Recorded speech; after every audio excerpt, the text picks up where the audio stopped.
Eu quebrei a minha farmácia e não foi por falta de clientes, foi por outros motivos que eu vou lhe explicar agora. Olá pessoal, bem-vindos ao canal da HOS, eu sou o Oneide Moraes, estou aí no ramo de farmácias já há 40 anos como proprietário de farmácia e a maior parte do tempo como gestor de uma empresa de software de farmácia. E eu quero trazer para vocês aqui uma novidade. Na última Bradilan, eu ouvi uma palestra lá do meu amigo Fernando Ribeiro, aí do Retail Jedi, falando, né, que quando a gente compra um carro, a gente recebe o manual do proprietário. Só que quando a gente vai abrir uma farmácia, não existe manual do proprietário.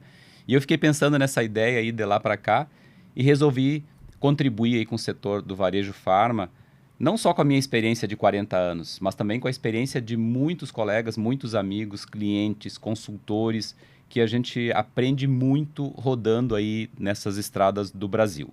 Então eu trouxe aqui hoje para vocês o lançamento de uma série, o Manual do Proprietário de Farmácia. Ali eu falei, né, eu quebrei, o pessoal já se assustou, né? Mas é que eu realmente quebrei uma farmácia, uma rede de farmácia, né? Isso lá no início dos anos 90. E aí eu vou explicar para vocês aqui o que aconteceu para que essas farmácias, para que essa empresa tenha quebrado. Eu vou trazer alguns tópicos aqui e vou também trazer como um pano de fundo o livro Empresas Feitas para Durar, inclusive indicação do Fernando Ribeiro. E com isso, dar um contexto didático, um contexto formal de um livro de maior sucesso aí que teve para as empresas no quesito de manter uma empresa e perpetuar ela no tempo.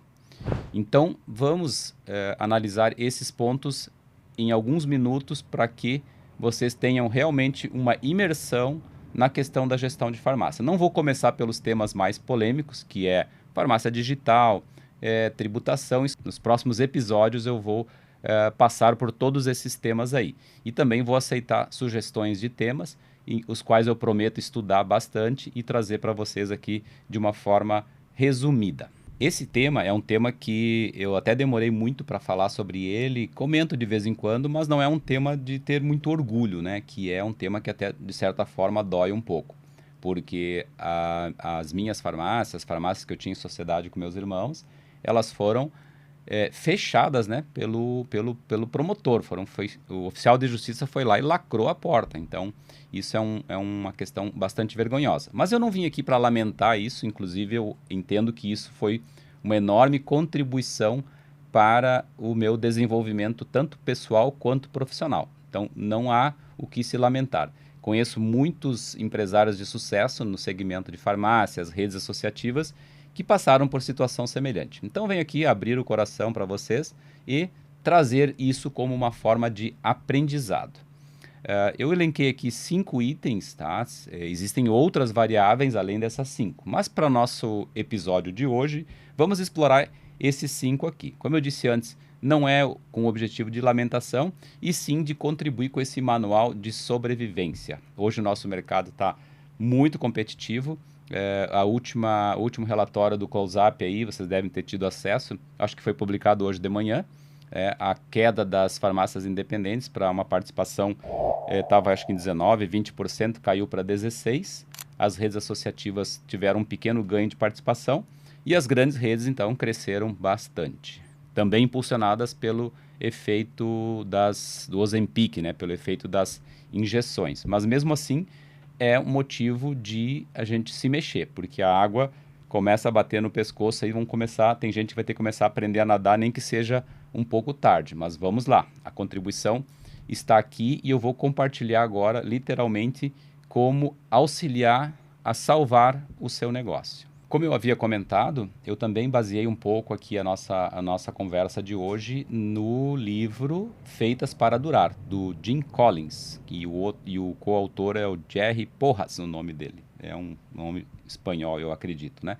Nesse livro, esses autores estudaram empresas, mais de 80 empresas, que tiveram sucesso e que perduraram no tempo. E eles analisaram quais são os aspectos, quais são os fatores que fazem essas empresas durarem, né? E eles enfatizam que é uma base sólida de princípios, isso a gente vai estudar bastante, que é preservar o núcleo da empresa, né, o núcleo, sejam os seus fundadores, seja a sua equipe de gestão, e estimular o progresso, que é fazer a coisa acontecer com sua equipe de funcionários, com as tecnologias disponíveis, mas enfim fazer o progresso acontecer. Sem movimento, sem progresso, é certo que as empresas morrem. Isso eles colocam muito brilhantemente lá no livro.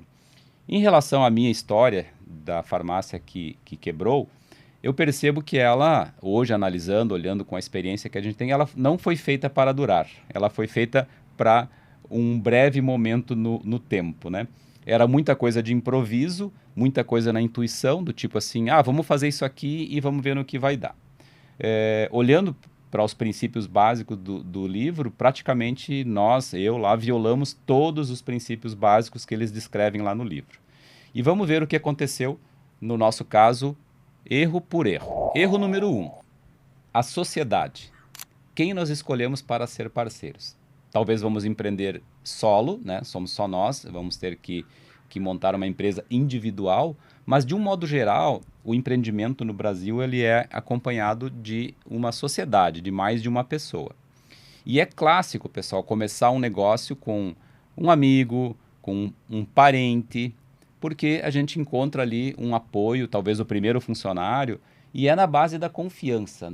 E geralmente, pela intimidade, não se vê a necessidade de definir regras, de fazer acordo, de ter o famoso acordo de sócios, né? Como que vai funcionar aquela sociedade. Pode até constar em alguns capítulos do contrato social, mas também é muito comum nas empresas SA se formalizar um acordo de sócios, onde se colocam ali todas as regras que vão ser seguidas, quais os sonhos, os objetivos, a forma de trabalhar. Na nossa cabeça, na época, como sócios, e eram todos parentes, irmãos, né? Todos éramos donos, então a gente tinha assim o sonho de que todo mundo ia pegar junto, que todo mundo ia ficar rico, mas na prática a gente não definiu a atribuição de cada um. Quem que ia cuidar da área comercial, quem que ia cuidar das compras, quem que ia fazer as análises financeiras. Como não havia muito bem esses papéis definidos, muitas tarefas importantes elas foram esquecidas ou eram feitas em duplicidade ou eram feitas sem um controle rigoroso. Então acabava que gerava muito atrito entre essas pessoas. E isso é muito comum. E o pior, né? A questão da remuneração, porque todo mundo entra no empreendimento, quer ganhar dinheiro. E essa remuneração tem que ser muito bem definida. Porque quando são sócios, a gente pensa assim, o que sobrar no fim do mês a gente divide. E isso aí é a pior forma de fazer um acordo de sócios, tá? Então tem que ter regra muito bem definida. No próprio livro lá das Empresas Feitas para Durar, eles chamam de fazer quase que um culto, né? Ter uma cerimônia em cima dos valores e propósitos que esses sócios querem para a sua empresa, né? Valores e propósitos é algo pessoal, então cada um traz os seus valores e seus propósitos e isso tem que ser transformado num propósito comum para a empresa, porque isso é muito importante que seja transmitido para a equipe. E nós não tínhamos esse alinhamento. Cada um tinha o seu pensamento, cada um tinha a sua forma de treinar os funcionários, e isso acabava criando grupos de funcionários vinculados a um sócio ou outro sócio. Por incrível que pareça, até hoje eu vejo isso nas empresas, tá? Então faltou uma conversa, que é uma conversa muito difícil, né? É quase que uma DR, né? Uma discussão do relacionamento, que a gente às vezes foge, né? Mas é bem importante para evitar o desastre no final do projeto. Então, sociedades precisam de um contrato claro, funções definidas e remuneração baseada em valor de mercado, não em sobra de dinheiro no final do mês. Erro número 2. Nós tínhamos a nossa matriz, a primeira farmácia, né, atendendo 700 clientes, 800 clientes por dia, né, com um ticket médio muito bom. Então, a farmácia tinha muito movimento. Nós tínhamos uma marca boa, né, uma marca de santo aqui na nossa região, que cola muito bem, chamava São Luís, e tinha um logotipo legal, uma programação visual bem interessante. Estamos falando, pessoal, de 30 e tantos anos atrás, tá? 35 anos atrás, como eu disse, a minha experiência é de 40 anos, 32 dos quais com HOS, né? Mas houveram 8 anos antes que eu estava imerso no varejo farma. E aqui que a gente já pensou, tá, estamos faturando legal aqui, vamos abrir uma filial. Aí a gente vai faturar o dobro, ou 1,5 vezes pelo menos, né? E aí começam os problemas, porque divide a força de trabalho, há um deslocamento das pessoas para outro local e não havendo processos bem definidos, não havendo propósito e valores claros, a coisa começa a dispersar. E aí acaba que essa filial pode não tracionar e geralmente ela demora bastante para tracionar e não há uma previsão de capital de giro para isso. Acontece que a gente tem que começar a dividir o estoque entre duas e começa a faltar mais coisas nas duas lojas. E o gestor ou os gestores têm que dividir o seu tempo nesses dois locais, com deslocamentos a toda hora, com motoboys transitando para um lado e para outro. Tudo isso gera custo, né? Em uma rede de farmácias de um amigo, outro dia, ele me falou que nas suas 58 lojas, ele gasta R$ 120 mil por mês só com esse transporte de mercadoria entre as filiais pelos motoboys, sem contar as transferências de logística, tá? Só motoboy levando produto faltante de um lado para o outro. Então, quando eu ficar tentado a abrir uma filial, eu tenho que pensar que eu preciso um processo definido, uma cultura definida, propósito, para que isso se multiplique. Vocês pensam como que as grandes redes trabalham? Uma Droga Raia, uma RD, Drogazil, para que eles consigam esse sucesso em cada loja, não basta só uma quantidade de produtos na prateleira. Tem que existir um processo muito bem definido. Uma para que as coisas aconteçam no funcionamento da loja e outra para que haja o engajamento das pessoas. Eu preciso que eles se envolvam com o meu propósito. E por isso, esses propósitos dos sócios têm que estar bem alinhados. É um veneno para a empresa que os funcionários estejam alinhados com um sócio, outro grupo de funcionário alinhado com outro sócio. Isso aí é receita para falência. Terceiro erro, aqui aqueles que são encarregados das compras aí têm que prestar bastante atenção. Um dos grandes motivos, um dos 5, vamos dizer assim, principais motivos é o erro em compras, né? A gente baseava na época, óbvio que não existia a tecnologia toda que existe hoje, né? Mas a gente baseava muito a compra na emoção, no relacionamento. Então, se o vendedor vinha com um bom papo, simpático, vendedores têm que ser simpáticos, né? E eles ofereciam produtos, um preço sensacional, muitas vezes produtos com validade curta, produtos que não tinham alto giro na farmácia, e o comprador se entusiasma ali com aquela conversa e acaba já recebendo um pedido ali na hora. Sem muita análise, acaba que a farmácia termina com as prateleiras cheias de produtos de curva C e os produtos de curva A muitas vezes faltando, que é o que traciona uma farmácia, né? O receituário médico hoje é responsável por 52% das vendas de uma farmácia. Então ele traciona a venda. Então eu tenho que ter esses produtos, geralmente são produtos mais caros, produtos que eu preciso ter um capital de giro para mantê-los nas prateleiras, e eu acabo comprando esses produtos aí baseado não em dados, não em estatística. Hoje em dia está muito mais fácil, hoje em dia com os sistemas de informática e com os sistemas de cotações de compras, enfim, uma série de elementos de análise e que permite que eu baseie a minha estocagem, a qualidade, o meu mix de produtos, baseado em dados reais, inclusive com conexões externas que permitem eu analisar como está a minha região em termos de venda de produtos. Consigo verificar produtos que estão sendo vendidos na minha região e eu não tenho na minha prateleira. Quanto à diversidade, mix e tal, eu vou certamente ter um episódio especificamente em relação a isso. Mas a minha linha de pensamento com vocês é como foi que eu quebrei a farmácia. E uma delas foi a negligência em cima das compras e um dado importante, né? Hoje, na maioria assim, das farmácias que eu conheço, o CMV, né, que é o custo da mercadoria, ele está oscilando de 50% a 70%, dependendo do volume de vendas, dependendo do perfil de loja, dependendo do perfil do mix de produtos, se vende mais receituário, mais perfumaria, mas varia nessa faixa.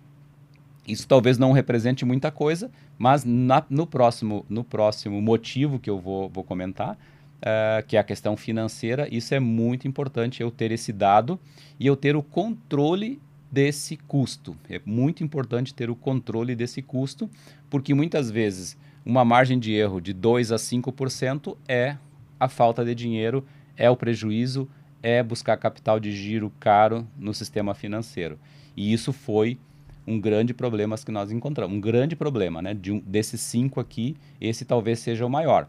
Nós tínhamos na época a meta de CMV de 65, que dava para cobrir o custo da farmácia. Só que não tinha sistema e a gente tinha que controlar isso no papel. Aí diariamente fazia um levantamento, precisava 2 pessoas para fazer esse controle. Os números vinham 67, 68, 69, ou seja, 4, 5% a mais. E isso já derrubava o nosso fluxo de caixa, demandava pegar empréstimo em banco, numa época em que pagava-se 5 a 6% ao dia, às vezes, de juros, né? Pegamos ainda a época da hiperinflação. Então, esse é um tópico dos mais importantes. Aos compradores que me assistem, comprar baseado em dados. E a quantidade maior de dados possíveis que vocês conseguirem analisar e jogar nas suas estatísticas, nos seus planejamentos de compras, mais chance de ter uma farmácia durável, uma farmácia que dure para sempre.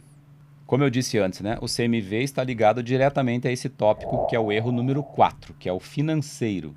É aquela armadilha que eu falei assim, vamos ver o que sobra de dinheiro e daí com isso a gente vai dividir, ou vai comprar coisas, ou vai investir, né? E isso é um mito muito comum no mercado, por incrível que pareça, acontece muito, né? Olhar apenas o fluxo de caixa e não olhar para realmente se isso representou um lucro, né? A nossa gestão financeira era basicamente olhar extrato bancário. Se tinha dinheiro para pagar os boletos, se no final do mês tinha saldo sobrando, a gente comemorava. Olha só, a farmácia deu lucro, né? Mas sobra de caixa não é lucro. E como é que a gente enxerga isso? Tem que levar em conta um DRE muito bem elaborado, tem que levar em conta a depreciação, os provisionamentos, né? Porque vai chegar no final do ano eu vou ter 13º. Eu tenho as rescisões, infelizmente, então eu preciso, a cada mês que um funcionário trabalha, eu tenho já um valor reservado para uma possível rescisão. Pode ser que ela não aconteça, mas eu preciso ter essa segurança financeira para garantir que o meu negócio seja viável, né? Nós não separávamos o que era capital de giro de lucro. Nem se falava em capital de giro, se abria essas filiais, se abria a farmácia, se comprava estoque, pensando que ia dar tudo certo, né? E qualquer coisa tinha o banco ali para conseguir cobrir essa falta de caixa. E uma coisa bem simples, né? Muitas vezes eu tenho um resultado financeiro no mês, mas é porque eu fiz uma negociação com o fornecedor, ganhei mais prazo e basicamente eu só empurrei o meu contas a pagar para frente. É bom, é legal, tudo certo, mas eu tenho que ter ciência disso. Eu não posso imaginar que naquele mês sobrou 50 mil. Não sobrou 50 mil. Foi justamente essa negociação com mais prazo que garantiu uma folga financeira. Essa folga financeira eu preciso usar para diminuir os meus custos, né? Pagar empréstimos, reduzir o meu endividamento para pagar menos juros, né? Lá no Empresas Feitas para Durar, elas não trabalham assim nesse curto prazo, né? Elas trabalham com planejamento, elas constroem um planejamento financeiro para o ano inteiro. Um ano inteiro, assim, olha, eu estou aqui com o meu centro de custos, nesse ano o nosso planejamento, as nossas metas é tanto, queremos gastar em cada centro de custos tanto. Tudo isso hoje é muito fácil usando um sistema financeiro que nem o da HOS. Da HOS, inclusive, tem até um módulo de planejamento financeiro, planejamento orçamentário. Tá? E o DRE também, a gente exporta o nosso DRE para os principais BIs do mercado, os principais painéis financeiros de redes associativas. Então, o sistema financeiro robusto, né? Balanço patrimonial, DRE, fluxo de caixa projetado, né? Para já saber todos os boletos que eu tenho para pagar dali para frente, isso dá um indicador de saúde da sua farmácia.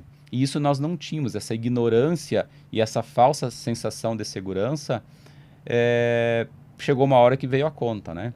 Eu ficava muito feliz de receber lá num determinado dia do mês um depósito na minha conta, só que não olhava para essas questões, inclusive custos fiscais, rescisões, nada disso era olhado com seriedade. E hoje, construir um planejamento financeiro é essencial. Se você não tem isso hoje, corra atrás e providencie imediatamente. Sendo cliente da HOS, nós temos as ferramentas para você fazer esse controle. O último erro também é muito importante, é a questão da precificação. Nessa época aí que nós quebramos, como é que a gente precificava? Nós tínhamos aqui uma grande rede na época concorrente, que era a farmácias do SESI, né? e o mercado costumava ali dar 10% de desconto linear. Era uma cultura, né, que já existia quando a gente começou lá em 86 a trabalhar com farmácia. Aí simplesmente um desses meus irmãos lá disse, eles estão dando 13, então vamos dar 13 também. Só que a gente não olhou que são uma rede, é uma estrutura do SESI, subsidiada pelo Sistema S, né? Então não era a mesma estrutura financeira nossa. Mas vamos dar 13% porque é o que a concorrência está dando.